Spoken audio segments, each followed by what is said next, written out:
Turkey faces off with China over treatment of the Uyghur ethnic minority. How will this showdown go down?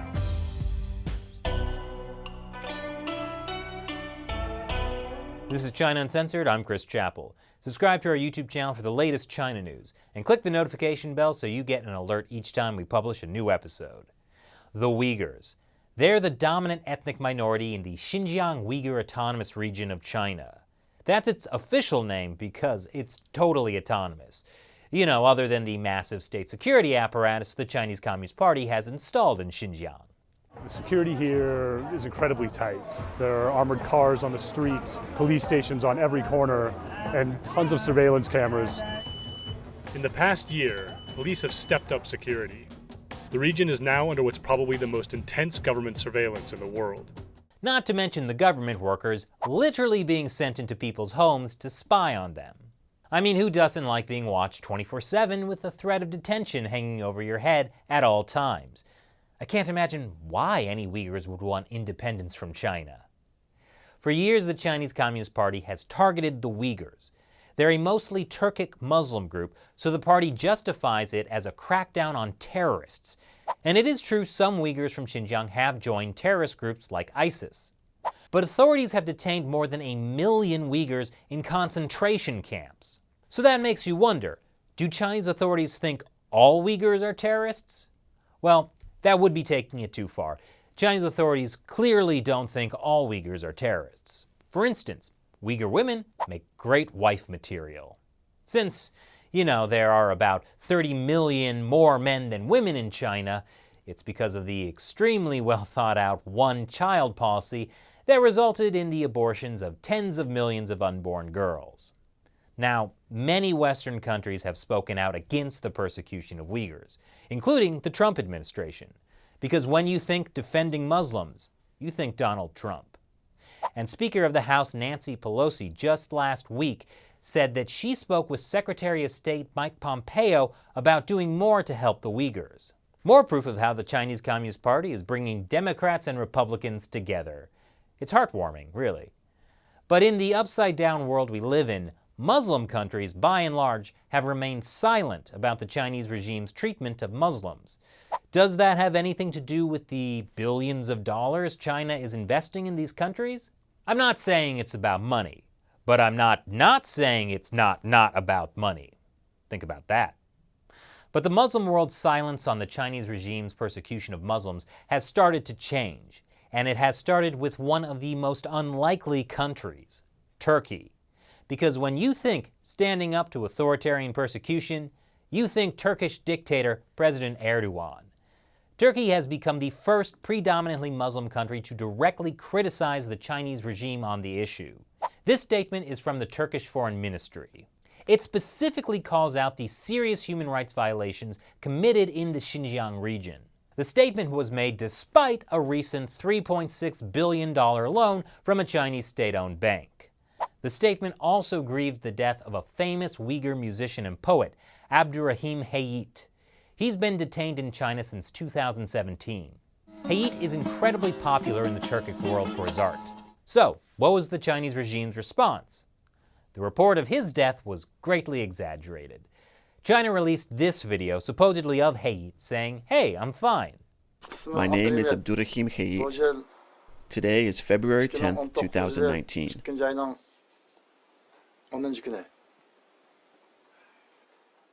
I'm in the process of being investigated for allegedly violating the national laws. I'm now in good health and have never been abused. Oh, well, that was a bit of a snafu. The Chinese Foreign Ministry was quick to gloat.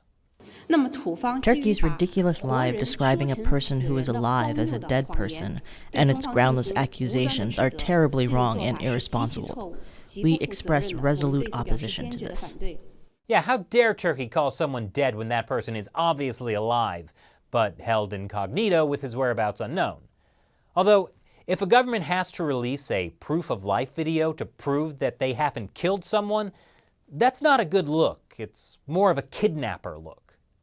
But let's go back to why Turkey messed up.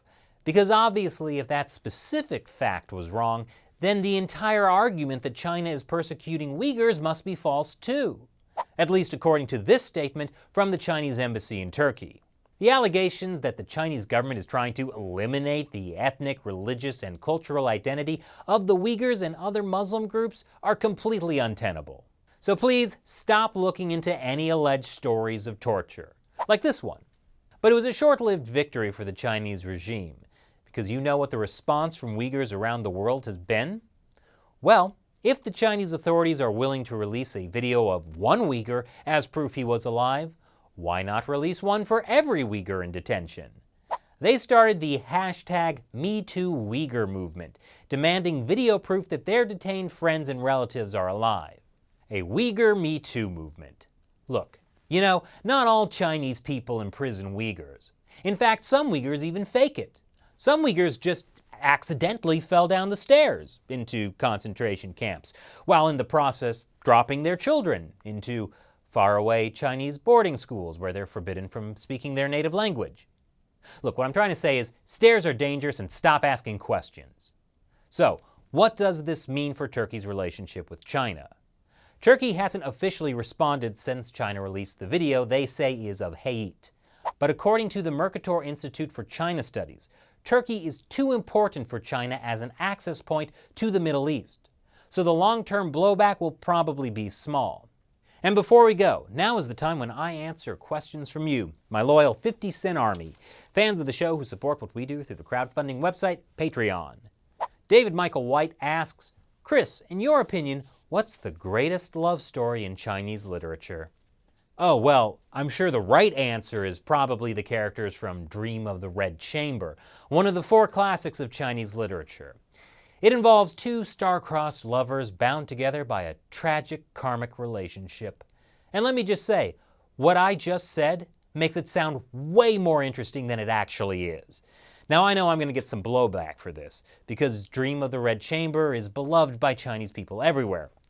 But it must lose something in translation, because seriously, it's 3,000 pages, divided into 5 volumes, and in one of them, literally the biggest plot point is the characters form a poetry club. Yeah, that's the main thing that happens. Like, honestly, I would say the relationship between the Monkey King and the Tang Monk in Journey to the West is a better romance. Or maybe the bromance of the 3 brothers in Romance of the 3 Kingdoms. In fact, yeah, that's what I'm going to say is my answer. The 3 sworn brothers, Liu Bei, Guan Yu, and Zhang Fei, who swore to die on the same day, is the greatest love story in Chinese literature. But it's not romantic love, it's a bromantic love. Now that classic is incredible. What's that, Shelley? What about the butterfly lovers or the cowherd and weaver girl? Nah, still gonna go with Romance of the 3 Kingdoms. It's right there in the name. Thanks for your question, David Michael White. If you'd like to hear me answer your questions on the show, sign up to support China Uncensored on the crowdfunding website Patreon. It's less than the cost of your daily cup of coffee. Thanks for watching this episode of China Uncensored. Once again, I'm Chris Chappell. See you next time.